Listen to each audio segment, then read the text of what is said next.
So good afternoon, guys. So our next lesson after linked list is stack or stack abstract data types. So why do we need to tackle stack? There are different applications of stack, which includes number one po natin in real life situation, we have memory management. As you know, memory blocks is in a contiguous locations or magkakatabi po sila. Aside from memory management, we also have expression evaluation. Sir, anong expression evaluation? Uh, Different types of expression po natin. Meron yung prefix, postfix, and infix. So, at the same time, anyway, this expressions or traversals po natin of expressions is will be discussed later on in three traversals po natin.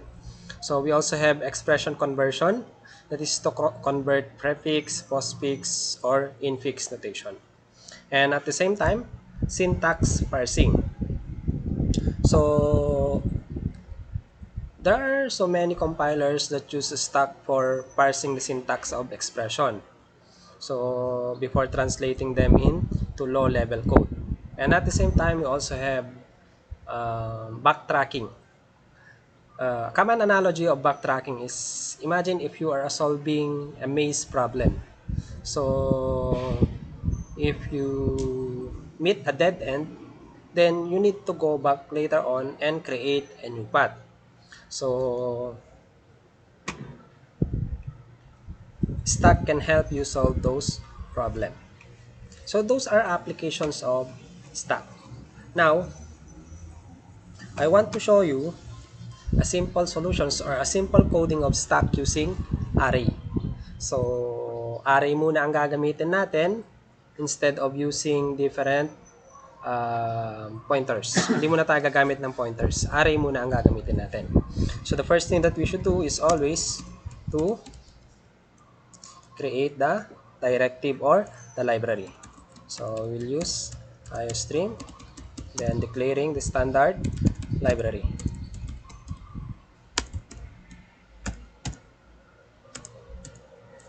So,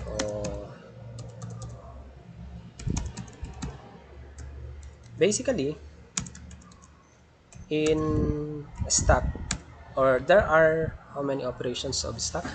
Dalawa lang naman po ang pinaka-main na operation ng stack. The other one is just additional. So, ang gagawin po natin ngayon is pop, push, and pick, including display, for us to show the different elements of the stack. So, let's output the different operations. So, cout, stack operations. Stack operations. So, these are the different stacks operations. Number one. So, let's use number one. We have, let's say, push. Then, we also have number two. We have pop. Then, we also have, let's include another one, which is pick. When we say pick, that is displaying the topmost element of a stack. As you can see, stack is a compilation of things together. Common example is if you put together plates, you cannot access the middle plates, but instead you need to remove the topmost plate first before you can access the middle plates. Kasi pag kinuha mo kaagad dun sa gitna, there's a possibility na mababasag yun. Magugulo po yung stack po natin. And if you can still remember, meron din yung isang laro natin noon nung bata tayo na yung bubble na sinushoot-shoot mo siya, yung pinipindot-pindot mo. That is another example of stack. And the last one is display.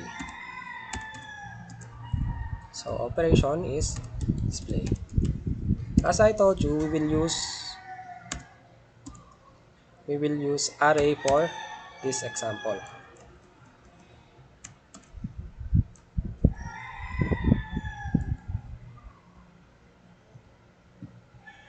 So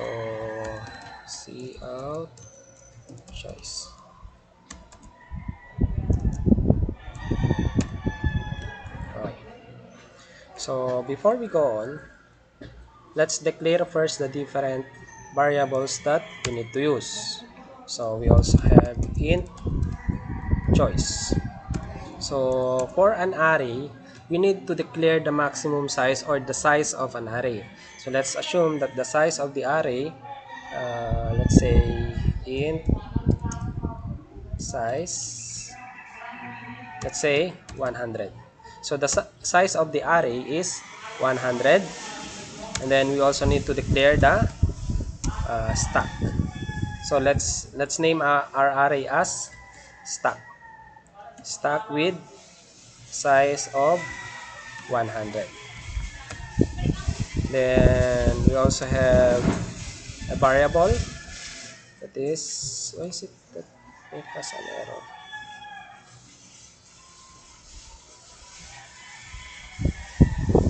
Let's just define this one. uh, Stack, and at the same time top. Okay, so topmost element, or uh, this is an index to monitor the top address. So top, let's declare it as -1. Sir, bakit po -1? When we talk about array, the lowest index is always 0. Okay? Take note, the lowest index is 0. So if we have an index of 0, then automatically our array is not empty. But if we assume that the index is -1, so we can say that the array is parang baliktad yung pagkakasabi ko. Pag 0, may laman. Pag -1, walang laman. Okay? So those are the different variables that we need to use. This one has an error, so I think we need to declare our size as constant. So let's use the define keyword. So define, let's say size is 100. Then we can remove this one. Okay, so wala na siyang error. Dapat constant po pala yung one. It must be constant. So we have 4 operations, that is push, pop, pick, and display. So in choice. Then we need to test the inputted value. If choice is equal to 1, then basically that is push. So let's say that is push function. Then else, I'll just copy this one. So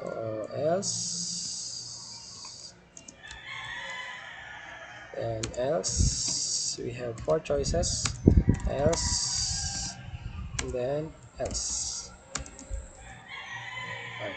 So if that is 2, then this is pop, then this is pick, this is 3, and then we also have 4, that is display.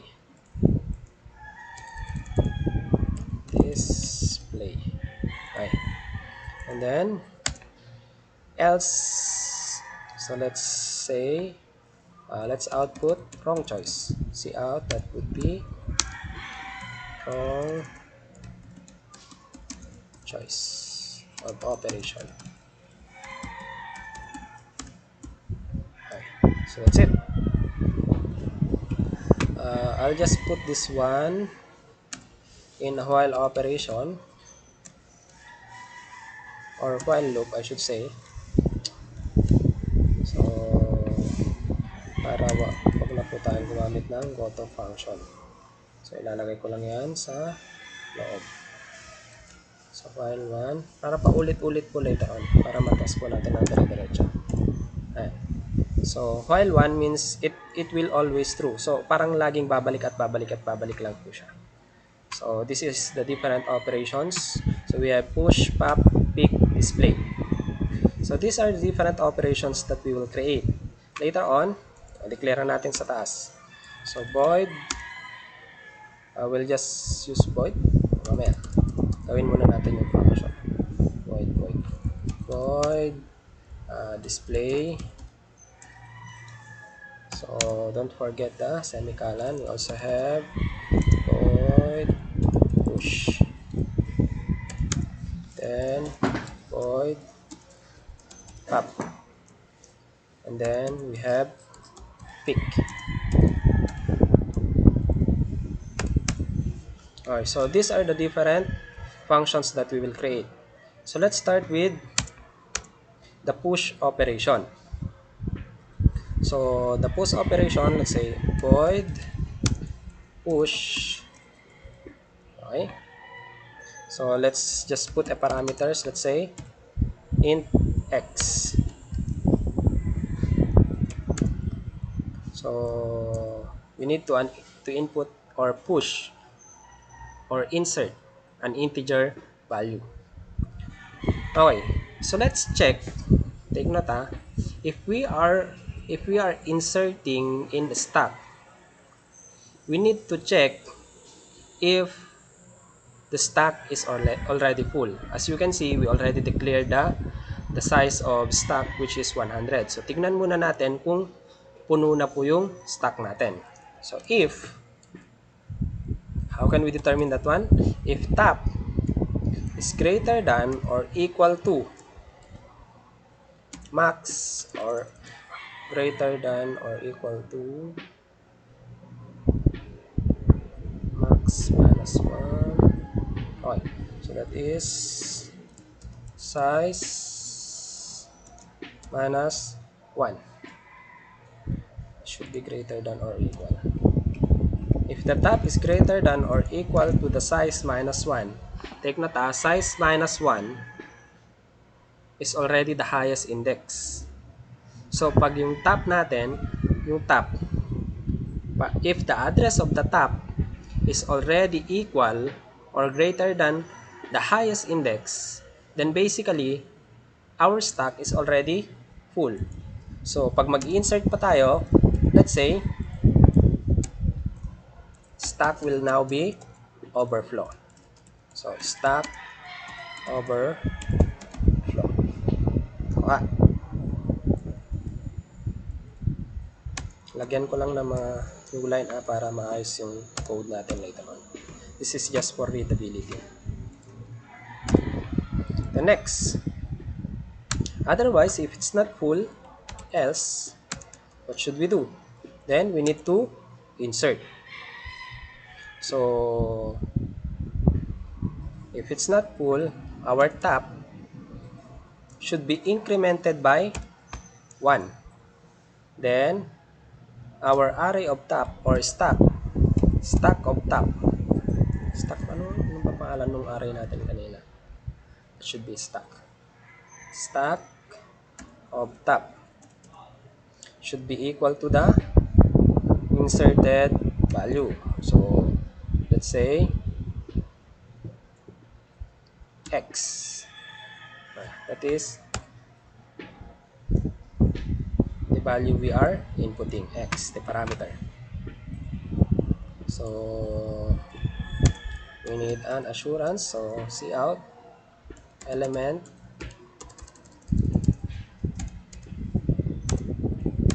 \n element inserted element push.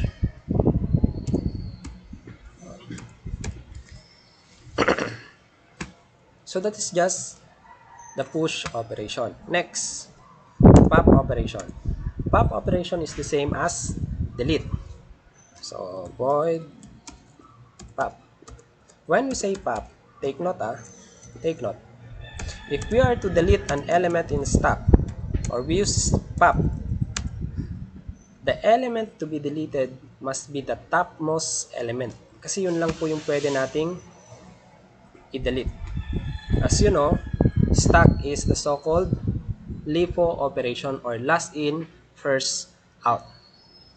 So, pop. If we are deleting element, we need to make sure that the stack that the stack is not empty. How can we be sure? How can we be sure if the stack is not empty? So we need to test. So as you can see, we have declared a while ago that top should be equal to -1. If that is empty, then basically that is less than 0. So top. So if top is less than 0, then let's output stack underflow. So C out stack underflow. Underflow.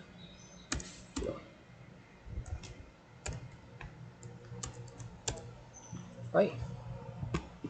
Otherwise, so else, if it's not underflow, then we can already delete the element. So, ang gagawin natin, babawasan lang natin yung topmost element natin.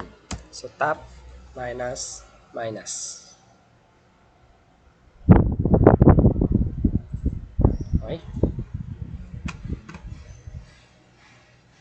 Then, we need an assurance that the element is deleted. So, C out element deleted.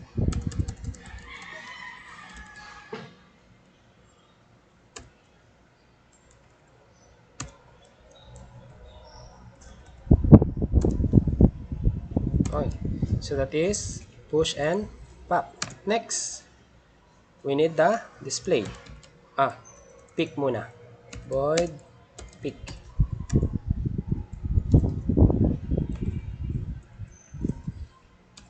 Okay. So, we need to create the pick function. It's to output the topmost element. So, still, we need to test if that is empty. So, this one. Stack underflow. So, see out natin. See out. Stack is empty.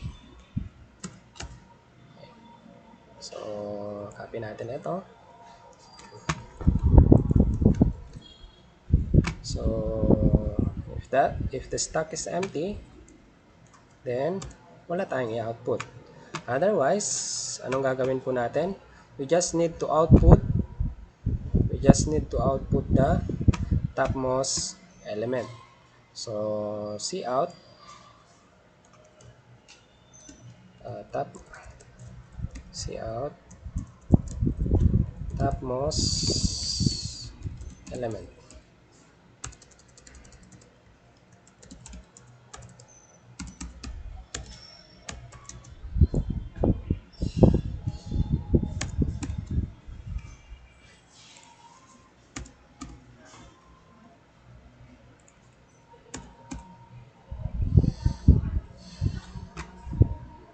Topmost element, then we need to output the topmost element, which is stack of top. Okay.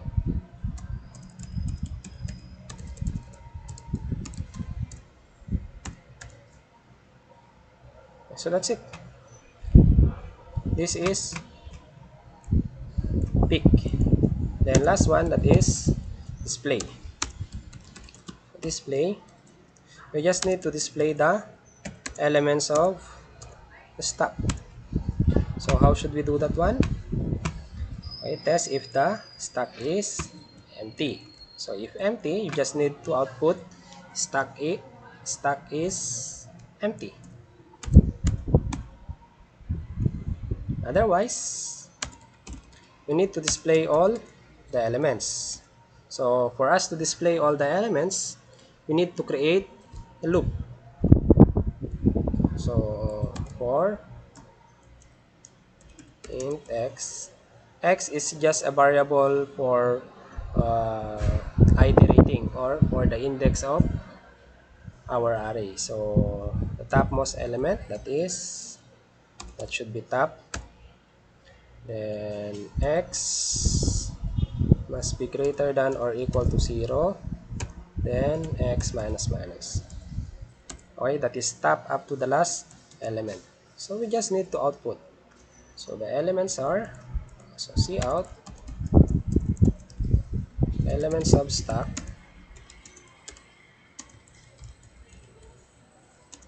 are.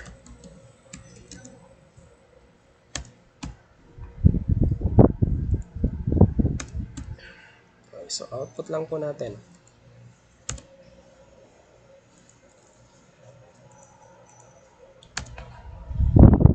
So C out, stack of x, stack of x.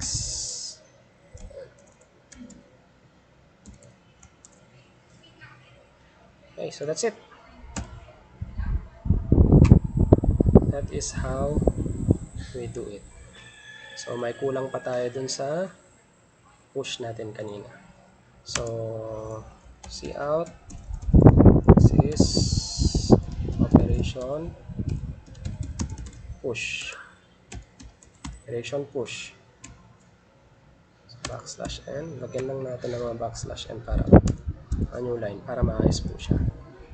So we need to enter the element to be inserted or to be pushed. So enter element. Okay, so may dineclare na ba tayo to hold the element? So ln. So cin ln. Then push ln. Okay, so we also have copy this one. Copy lang natin, lagay natin dito. And this one. And then this one. Operation, this is pop. This is pick. And this is display. And we need to test the program.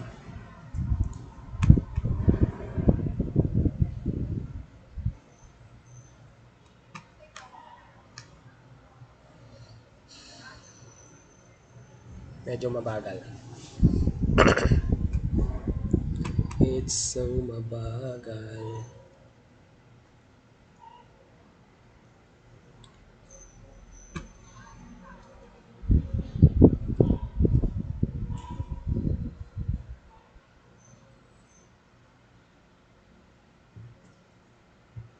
Oh, there is an error. We need to check the error. What is the error? Does not take one argument. Push, push.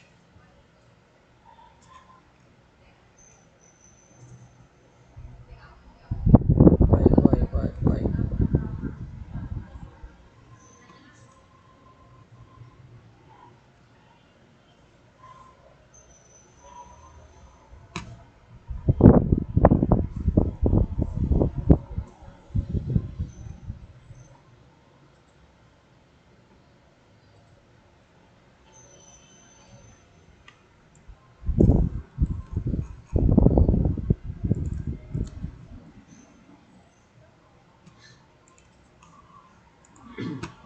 Yun lang po yun. Yung sa parameter.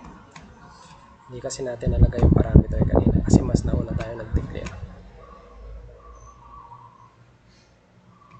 Okay. So there are basically 4 operations. That is the push, pop, pick, and display. So let's try 4. So operation display, stack is empty. Wait, I'll just need to put something in here. That is backslash n. Then operation is empty. Stack is empty. Where's that one? Stack is empty. In here.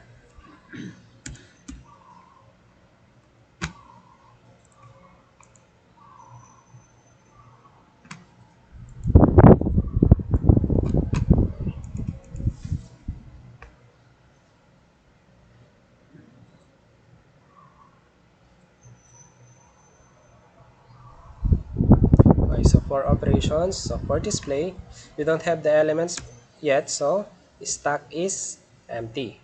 So we need to push. Enter element to be pushed. Let's say 1. So element was pushed. Let's display it. So the element is 1, as you can see here. We have element 1. Then try again, push. Then to take note guys, if we are to push an element, it should be at the top of the stack. So element 2. So we need to display that should be 2 1. Okay, so that's 2 1. So as I told you a while ago, the pick function is used to display the topmost element. So let's try the pick function, which is 3. Okay, topmost element is 2, as you can see. Then let's try the pop function. The pop is used to delete the topmost element. So if we are to use pop, then the element to be deleted should be 2. So let's try pop function 2, element deleted. So let's try and display. So the element remaining is 1. And that's it for stack implementation using array. And thank you.